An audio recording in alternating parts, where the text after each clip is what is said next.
Welcome back to Remember Me, part 14. Oops. So, anyway, let's try Captain Trace that. God damn it.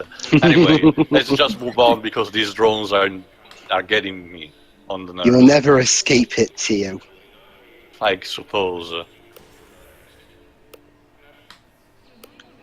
Alright, we should... There it is. Game over, Trace. Oh, for fuck's sake. Oh. In case you don't remember, Glimpse, these two leapers are the same type of Johnny Green tips, so tall, skinny, and extremely powerful. And they just stole his memories, just great. So we don't get to face Trace then? Unfortunately, no, we'll have to get these two instead. Huh, it's kinda... It's a bit of a bait and switch. Don't worry, Glimpse, we'll see exactly Nilin with a final interaction with Captain Trace. Yeah, that's always a trope I've never really liked. They hype up a big boss fight, only for it to turn out, oh, herdy-do, you're not facing him. Still salty about what? About what, sorry? Pedro knows. But okay, basically, Dwebs, let's just say Final Fantasy XIV... has a tremendous tendency of doing exactly what you just said. Yeah. Fortunately, 15 did fix that. I'm sure Teo will really love the final boss of 15. I mean... Because it's basically a big apology for that. I mean, like, imagine if... I mean, basically, Pedro, imagine if in, like, a late-in game, it hypes up this big... You know, it hypes up this big, evil, mustachioed guy, only for it to turn out he's just like the lackey to this little kid or something. Well, Dwebs, the thing is, there's a lot of JRPGs that do the whole... Isn't that what kind of happened to Descole? I fail to see that. I mean, I mean, in a different way, but that's the thing, it's hyped up supposedly as the main villain of the prequel trilogy, but then... not really, Teo. Not really, Teo. He was the antagonist. You kind of like the Don Paulo of the prequel trilogy, more than an actual proper, full-blown villain. They never said... I suppose. What I was gonna say is, well, basically, there's a lot of JRPGs that do the whole, like for example, Final Fantasy. Well, okay, actually, you haven't played that, so I'll not give you a spoiler for that. Yeah, and me too. I try my fucking best to not get spoiled, but even the trailers for the DLC spoil me stuff. For what? 15? You mean? Yeah. Oh, okay. Well, I'm not talking about that. I'm talking about. Okay, let's take. Let me think. Okay. How about this? In Ni no Kuni, since you've played that game with, since you've done that commentary with us, they hype. Well, then again, that's just the thing. Like I've said in the playthrough, I mean, Hino kind of deconstructed that trope by having her be part of the plot right from the beginning instead of. So I guess it doesn't count for what my example. Never mind. Yeah, zombie thing. Yeah, no. We had to fight both of them at the same time, but since the fight dragged too hard, I decided to just speed up for your convenience. I got an example. That's what you wanted to hear. This is Mick Gordon's version of Maya's theme from the new Killer Instinct game. Anyway, I was just gonna say, basically, I got a better example. Go ahead. Like, say an Ace Attorney game.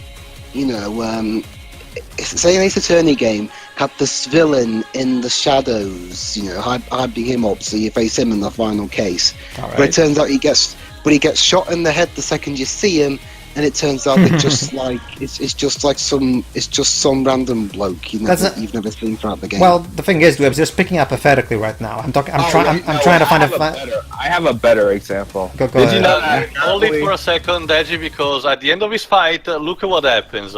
I defeated already our Leaper. I managed to get this common on this one, and it just stays froze.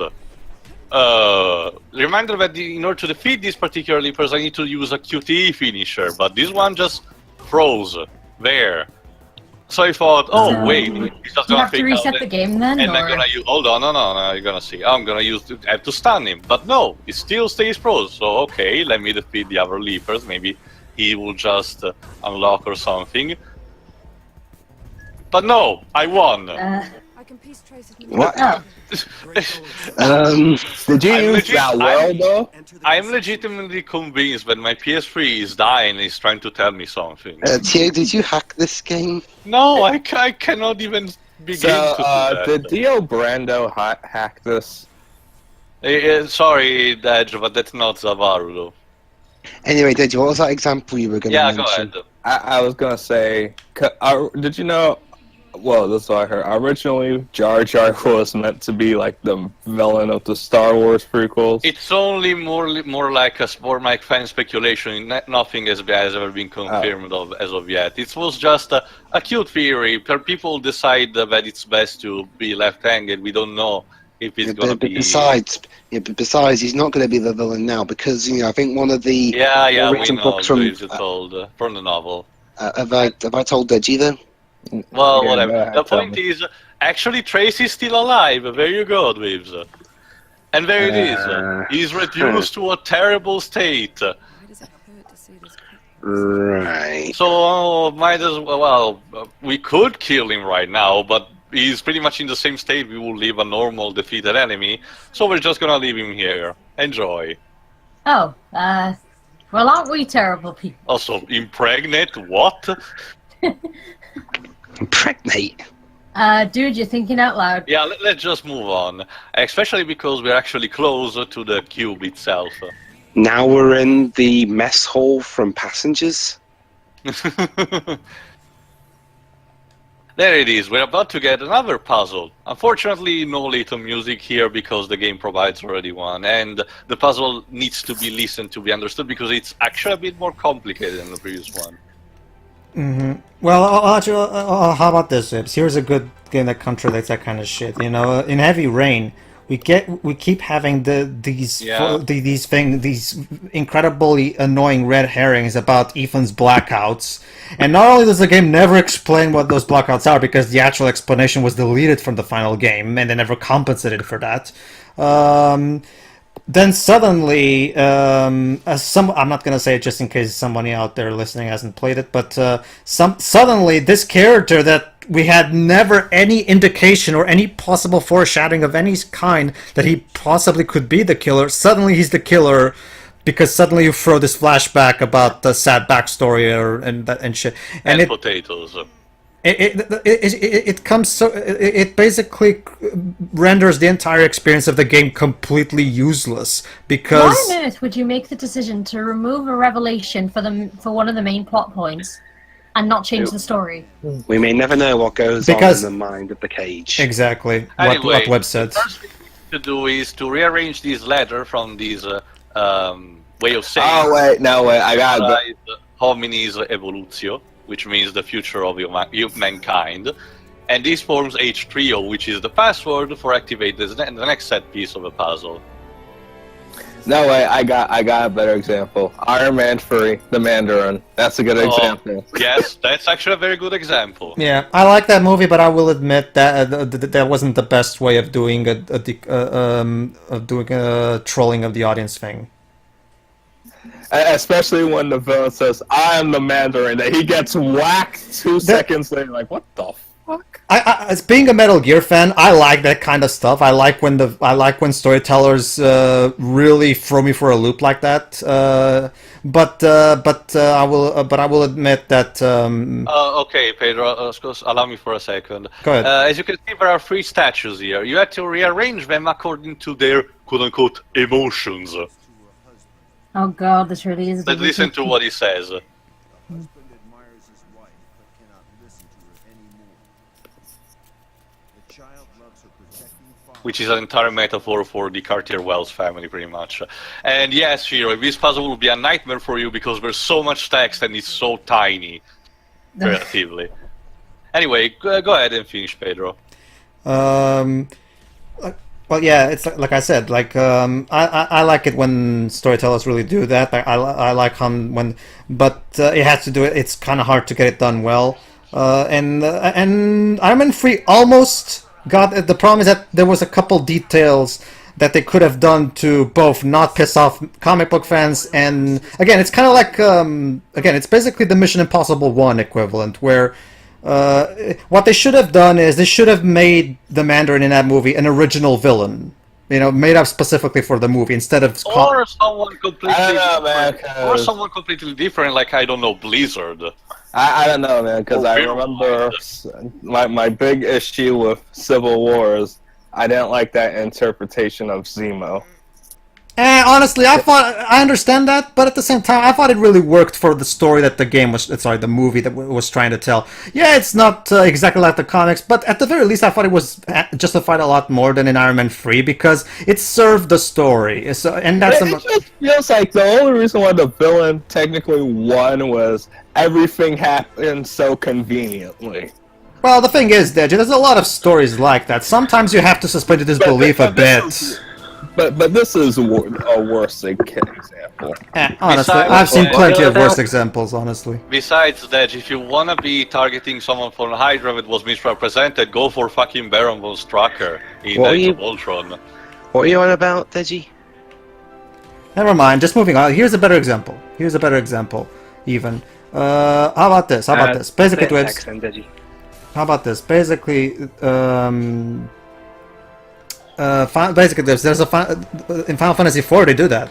In Final Fantasy IV, we have this villain that's very Darth Vader-ish, and they kind of and later when we're like 80% into the game's story, suddenly it turns out he was a puppet to a higher entity. Mastermind. Yeah.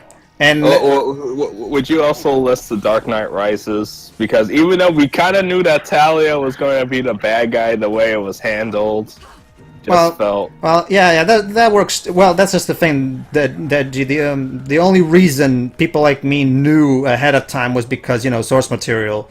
That's just the thing. But when you introduce Bane and hype him up, and it's like, oh, I'm working for Rise, like I said, it can. That kind of thing can work. Just for the sake of not spoiling it for Shiroi, for example, like Metal Gear Solid 2 did a great job in completely throwing our heads up and down with exactly what the big thing was going on. No, that is not Solid Snake. Stop impersonating him. Not just that, Deji. In terms of what the real big antagonist / villain of the whole thing was, like it can be done well. It's just that the problem is that it's a very tricky thing to get right. Yeah. The only thing I hate more than bait and switches is off-screen death. If any question why we died, tell them because our fathers died. Rudyard. Surprisingly, not a French person. I was going to say, speaking of death, one thing I hate more than bait and switches is off-screen deaths. Well, yeah. Off-screen deaths are fine, depending. But you can't do it with an important character. What happened to Aurora's father? Who? Oh, you mean one in Maleficent.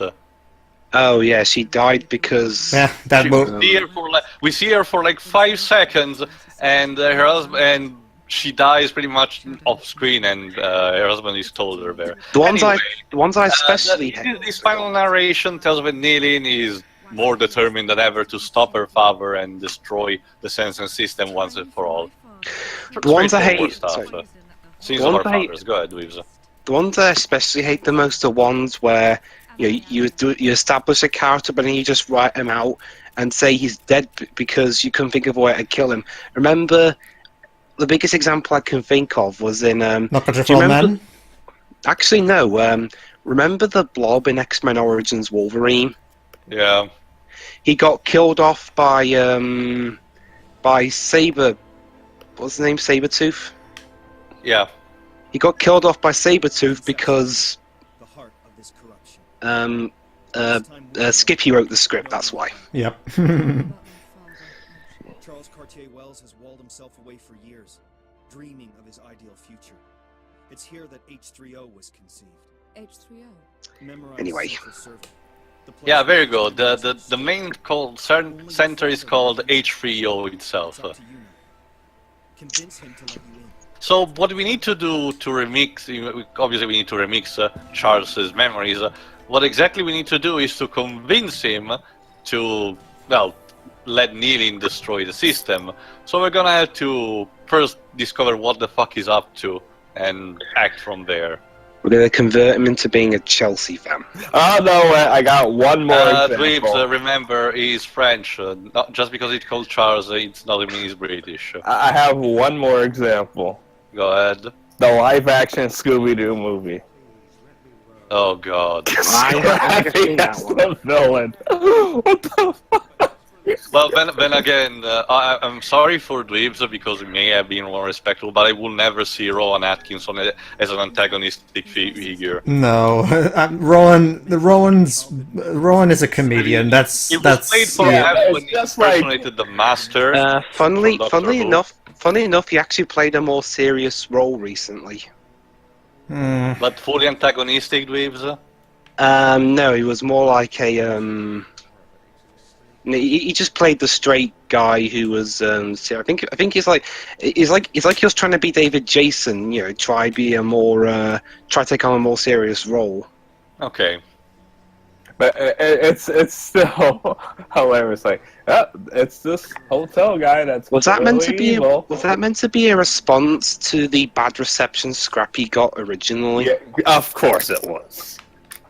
Everyone hates Scrappy. That's the whole. There's a reason why the trope is called the Scrappy. So basically, in Hold it for a bit, Dweebs. We're actually getting to the nucleus of things. Type it down if you don't want to forget it.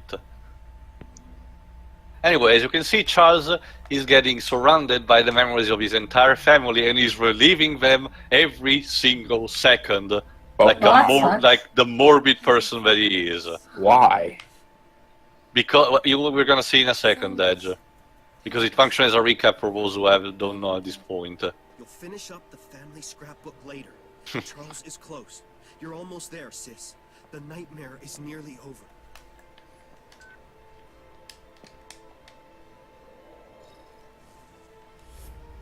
Basically, Edge.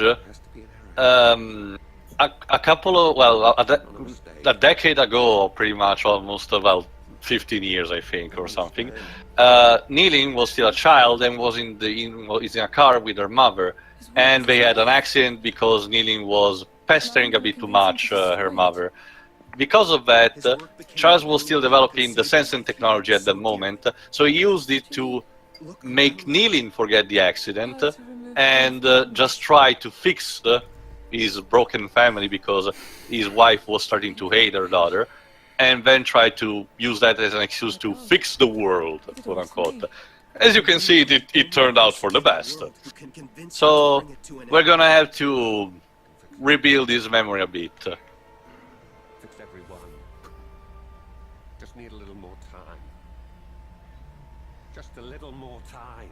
to redo that take. sorry, you know what time you can get, mate. Sorry, Charles. No, it will never work. I don't know voices in Dweebs, but again, no major famous voice actor worked on this game. They're all people Well, who I don't. there's been. I'm sure there's been quite a few games that have No, relatively but unknown VAs and they work out fine. I don't really mind. I think I'm not a cinematographer expert, but they sounds fine to me.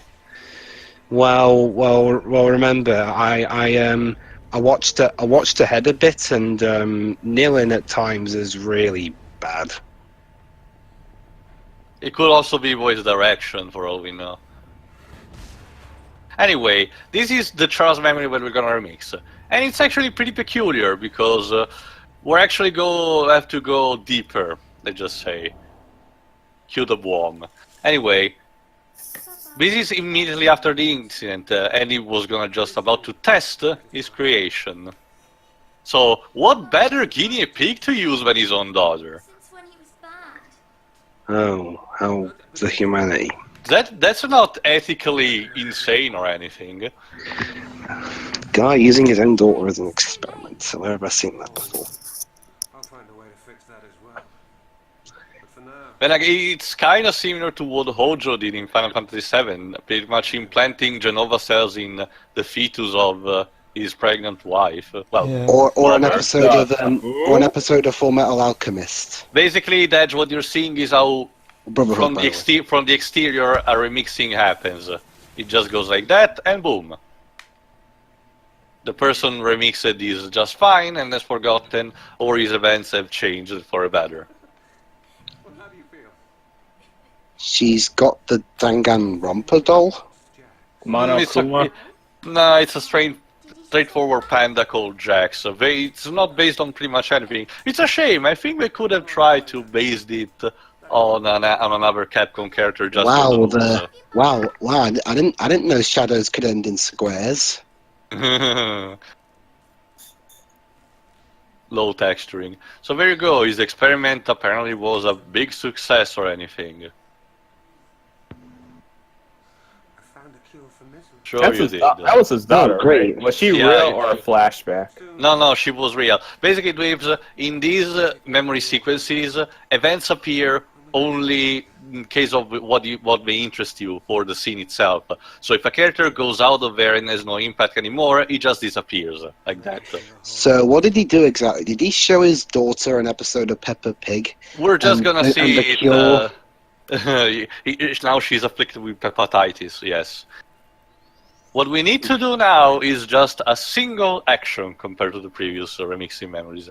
And we're gonna have to infiltrate Charles' own remix and sabotage it from the inside, making him believe that he actually kills his own daughter. Morbid measures for morbid, morbid countermeasures for morbid actions. It's kind Here of we go. We're gonna remix the remix. Boom.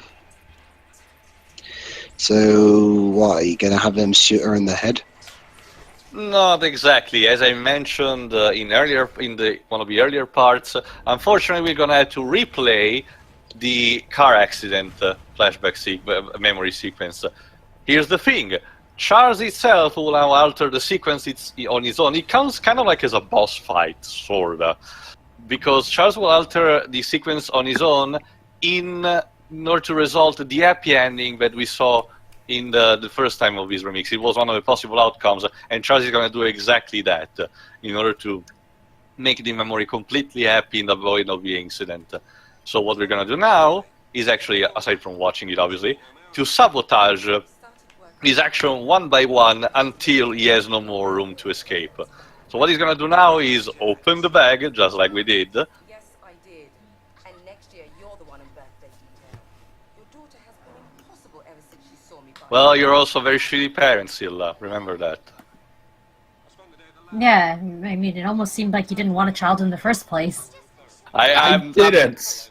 Well, Deji, guess. Well, take a wild guess. What do you think is the more dysfunctional family, this one or the Mishimas? Well, at least from the audience standpoint, the Mishima tradition is kind of funny. Just beating the living shit out of each other. And throwing each other off mountains. Yes. How about, well, since me and Tac, Pedro have been tac, watching it recently, how about the Addams Family? I mean, What about your nothing friend? will get more crazier than Tekken. Yeah, basically, Dweebs, that's kind of the gist of the major plots of Tekken. It's about basically a giant dysfunctional Japanese family fighting each other over incomprehensions and just pure malice. By the way, honestly, a lot speaking of families who are centers of stories are dysfunctional. By the way, speaking of sadly, Tekken, Shiroi, that's kind of what happens in the real world too. Go ahead, Dweebs. speaking of Tekken, maybe at some point we could do those movies. We already did the animated one, although we don't know if we still have the audio or not. We need to do the CGI one and the live action, yeah. Anyway, what we need to do now is the live action one. first still do the cup, retreat the cup holder, just like we did previously. Then, this is crucial, obviously, since you want to kill Nilin in this sequence, you need to basically remove her seatbelt. There we go.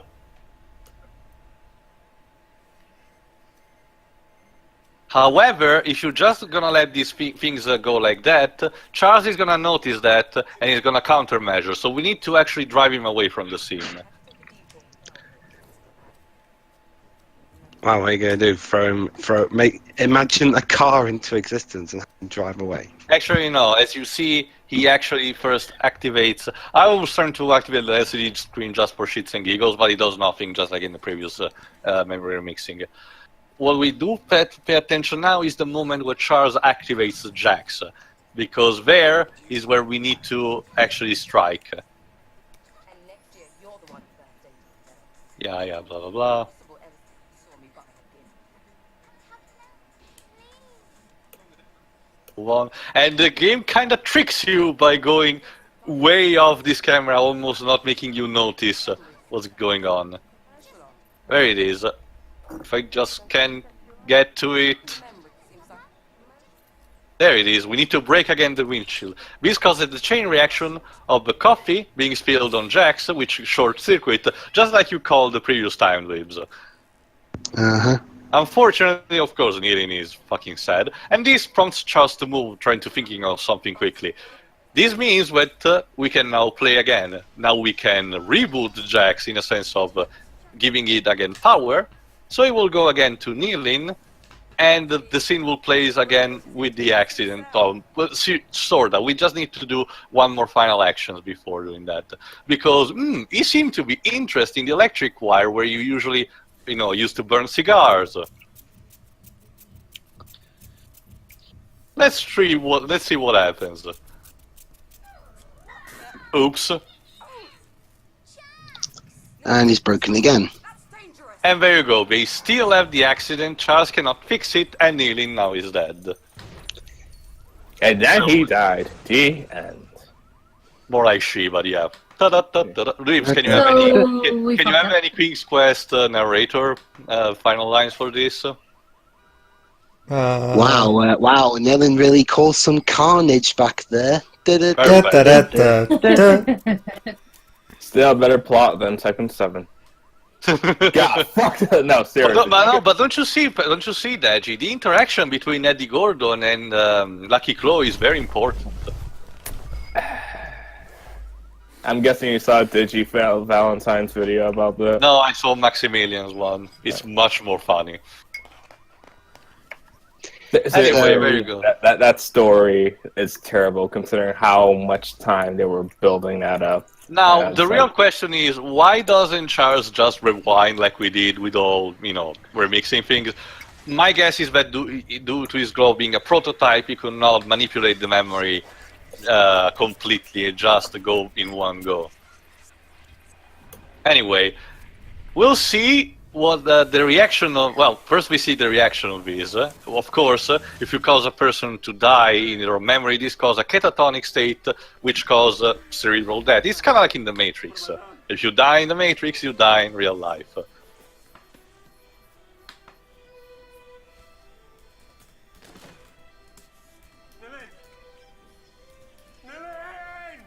Nilin.